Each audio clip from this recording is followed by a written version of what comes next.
Ang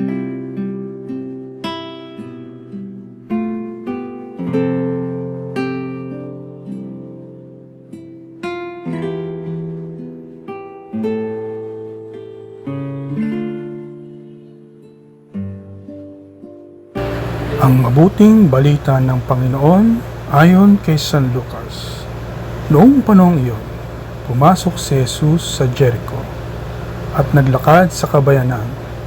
Doon may isang mayamang puno ng publikano na nagngangalang Sakeo. At pinagsikapan niyang makita si Jesus upang makilala kung sino ito.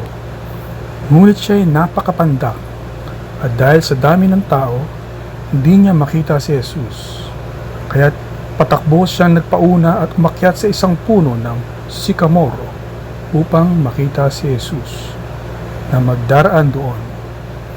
Pagdating ni Jesus sa dakong iyon, siya'y tumingala at sinabi sa kanya, "Sakeo, bumaba ka agad, sapagkat kailangan kong tumuloy ngayon sa bahay mo." Nagmamadali siyang bumaba at tuwang-tuwang tinanggap si Jesus. Lahat na nakakita nito ay nagbubulong-bulungan. Nakikituloy siya sa isang makasalanan, wika nila. Tumayo si Sakeo at sinabi, "Panginoon, ibibigay ko po sa mga dukha ang kalahati ng aking ari-arian.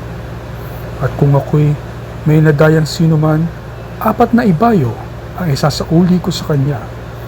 At sinabi sa kanya ni Jesus, "Ang kaligtas ay dumating ngayon sa sambayanang ito.